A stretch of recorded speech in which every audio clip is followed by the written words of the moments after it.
When Kim Jong Un touched down in Beijing, he wasn't just arriving, he was making a statement. A $10 billion military escort rolled with him, a display so intense it reportedly left Vladimir Putin speechless. Armored trains glazed in gold, convoys that looked less like transportation and more like moving fortresses.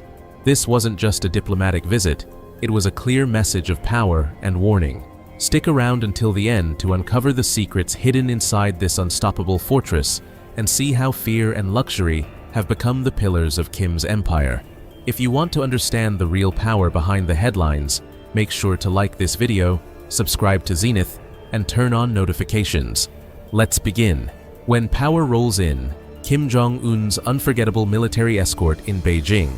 On September 2, 2025, Beijing became the stage for a show of power unlike any in recent diplomatic history. Kim Jong Un's armored train rolled into the Chinese capital, escorted by a $10 billion military convoy spanning miles of highway and airspace. Fighter jets roared overhead, while lines of armored vehicles and missile carriers marched through the streets in flawless formation. The city's usual chaos paused for nearly an hour as the world's busiest capital was transformed into a silent arena for one man's arrival. Even seasoned leaders were taken aback. Vladimir Putin, attending regional talks in Beijing, was reportedly left speechless by the sheer scale of the operation. Close aides described his reaction as rare and stunned disbelief.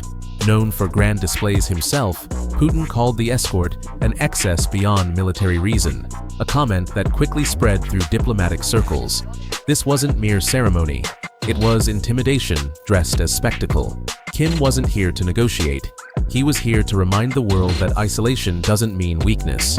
Every dollar of the $10 billion display carried a message. Mechanized divisions with upgraded artillery, fighter jets bearing new military insignias, all signals to allies and enemies alike. Even Kim's security detail was a show of force. His motorcade filled with Mercedes-Maybach Guard vehicles worth nearly $1.8 million each, retrofitted with North Korean defense tech. For China, the event was a logistical headache. Districts sealed off, communications restricted, foreign media closely monitored. But that was the point. Every camera flash, every salute was part of Kim's carefully orchestrated message. He doesn't travel with a delegation, he travels with an army. In that moment, Beijing wasn't hosting a visitor, it was hosting a declaration. Kim Jong Un turned diplomacy into theater, power into performance. The world saw not just an isolated leader, but the mastermind of a billion-dollar display of fear and dominance. The untouchable power of Kim Jong Un's armored train. Kim Jong Un's armored train isn't just transportation, it's a fortress on wheels. Known officially as a mobile command center, insiders dub it the world's slowest moving palace. Crawling through China at just 37 miles per hour, this 20-car convoy is a perfectly orchestrated machine.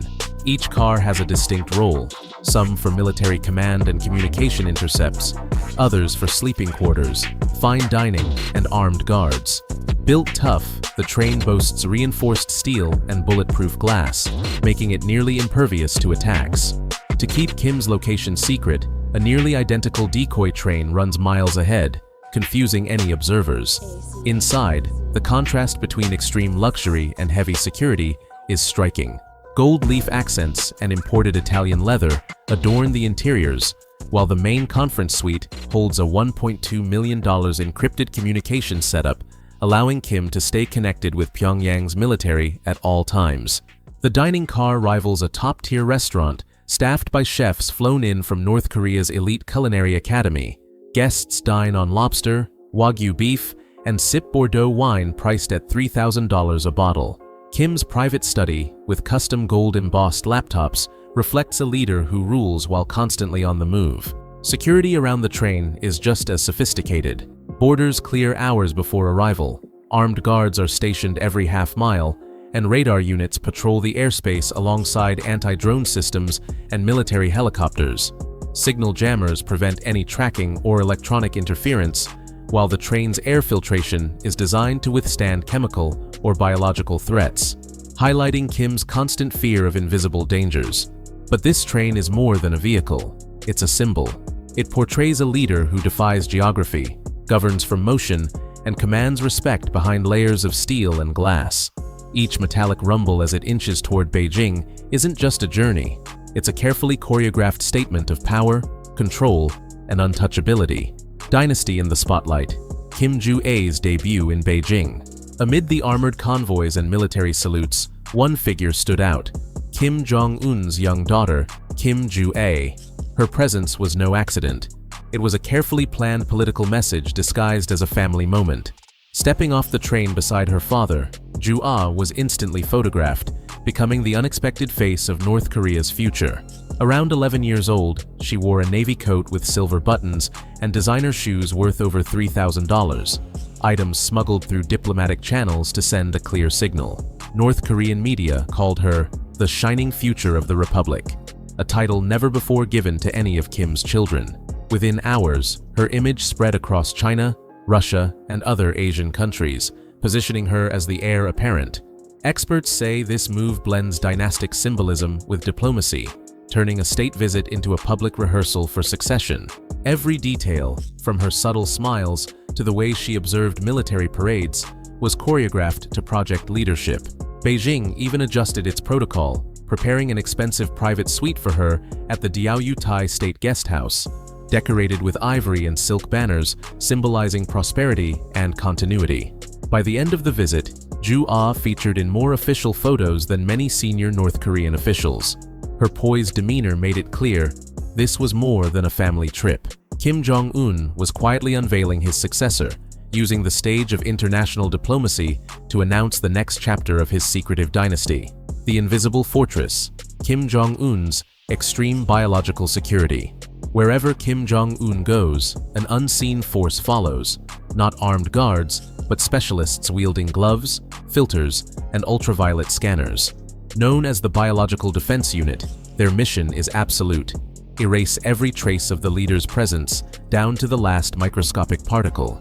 The moment Kim steps away, a high-stakes operation kicks off, more akin to a biohazard cleanup than a standard security sweep. Hazmat-clad technicians quickly seal off rooms, set up portable filtration tents, and initiate a sterilization process costing upwards of $5,000 per minute. Surfaces are doused with imported forensic-grade disinfectants. Handheld UV scanners sweep every inch for organic matter. Even discarded items, water glasses, chopsticks, cigarette butts, are sealed in titanium containers and sent back to Pyongyang for destruction under tight control. A former aide revealed this goes beyond cleanliness. It's about secrecy.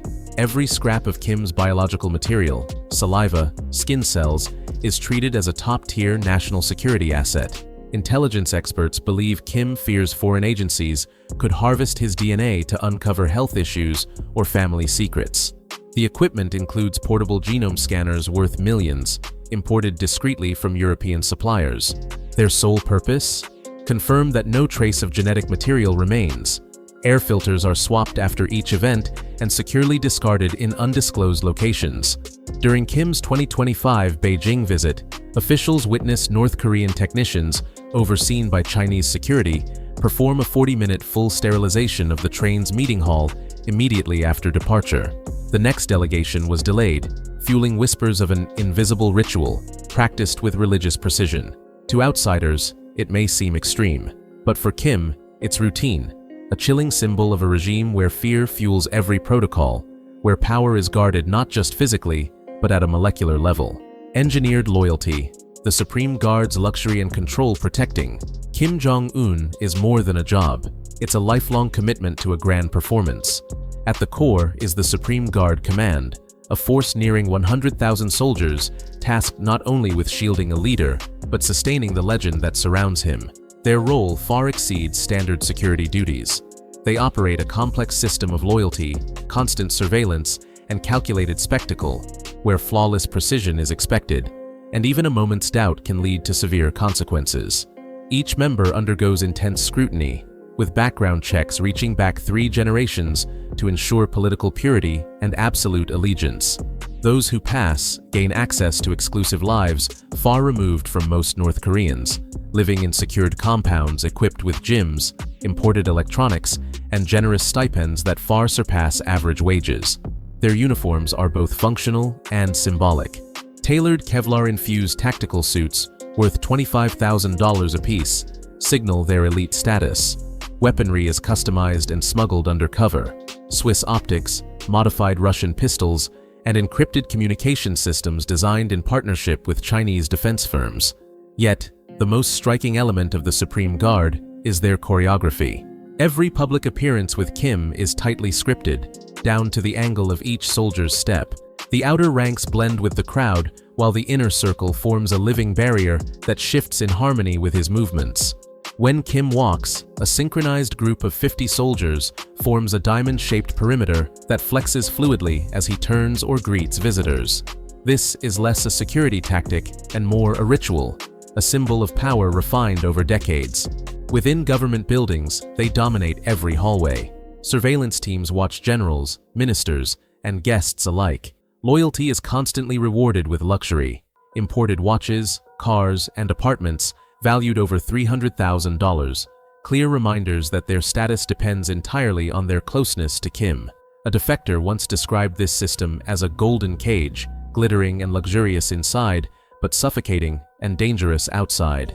During the 2025 Beijing summit, the Supreme Guard moved with military-level precision. Every salute, every glance was rehearsed to craft the illusion of flawless unity. But beneath this disciplined facade lies a darker reality. Their mission goes beyond defending Kim from external threats. It's about controlling power within the regime itself, where loyalty and fear are intertwined in an unbreakable grip. Diplomacy in isolation, security beyond protocol. For most world leaders, diplomacy starts with a handshake, a moment of trust and connection. For Kim Jong Un, it begins with intense sterilization and meticulous control. Every meeting unfolds like a carefully orchestrated experiment, where security protocols blend into psychological theater. When Kim arrived in Beijing for the 2025 summit, preparations for a single greeting lasted nearly 8 hours. The chosen meeting room was stripped of carpets, repainted with sterilizing chemicals, and fitted with air filtration systems costing over $400,000. Furniture was replaced days before the event, flown in from Pyongyang only after undergoing chemical scans. Just minutes before Kim entered, technicians in full protective gear conducted a final sweep, polishing tables, sealing windows, and releasing a neutralizing mist into the air. Chinese officials watched, their expressions a mix of curiosity and disbelief. The handshake itself lasted less than 10 seconds, but was the most expensive greeting of the year. Each moment was layered with caution, biometric scans, double airlocks, and a security protocol known as Phase 0, where everything outside Kim's inner circle is deemed hostile until proven safe. This elaborate routine transforms diplomacy into a performance of distance. Analysts call it theater of separation, where even allies remain physically and politically distant. Leaked footage from the Beijing meeting showed technicians scrubbing the room long after Kim left, collecting disposable items for controlled destruction. The video went viral, drawing over 30 million views in a day. What was meant to demonstrate discipline instead highlighted isolation, a vivid glimpse into how fear and governance intertwine in Pyongyang. The very measures designed to protect Kim also confine him. Every diplomatic encounter becomes a quarantine zone, every conversation a calculated risk. In his quest for absolute control, spontaneity, the heart of diplomacy, is sacrificed. While other leaders rely on dialogue and unpredictability, Kim negotiates behind glass, a ruler wielding immense power yet trapped within the walls of his own security protocols. The high cost of control. Inside North Korea's security spending protecting, Kim Jong Un isn't just about security, it's an enormous economic undertaking. Analysts estimate that North Korea spends millions every single day to maintain the complex network shielding its leader. From heavily armored convoys to specialized biological defense teams, the total annual cost of Kim's protection surpasses the entire defense budgets of smaller countries like Laos or Mongolia. Yet, within the regime, this spending is untouchable, a sacred priority focused on preserving power, not public welfare. Funds flow not through traditional ministries, but directly through loyalty channels. The Supreme Guard Command, responsible for transportation, communications, and more, receives direct financial support from the Central Committee. Imported European surveillance technology, luxury armored vehicles from Germany, and encrypted Chinese satellite systems pushed the yearly security budget beyond $3 billion. This staggering expenditure exists in a nation where basic healthcare is scarce, power outages are routine, and the average citizen sees none of this wealth. The $10 billion military escort that arrived in Beijing for the 2025 summit, stunning even Vladimir Putin, symbolized this paradox. The train's gold-plated interiors and its flawless, mechanized escort weren't mere extravagance. They were carefully calculated investments in projecting power. Every dollar spent on spectacle was a dollar taken from the people. While the government calls this strategic security expenditure, economists view it as one of history's most costly displays of fear. Kim's regime has turned power into insulation, measured not by influence, but by how effectively it keeps the outside world at bay. Kim Jong Un's billion-dollar escort wasn't just a show of strength, it was a reflection of a leadership built on obsession, fear, and relentless control. The world watched in awe, and even Putin took note. Behind every gilded carriage and armed soldier lies a story of dominance disguised as confidence. If you found this inside, look at Kim Jong Un's extraordinary security revealing, make sure to like this video, subscribe to Zenith, and hit the notification bell so you don't miss what's coming next. In Part 2, we'll dive even deeper into Kim's hidden underground world and uncover how absolute power is maintained beyond the public eye.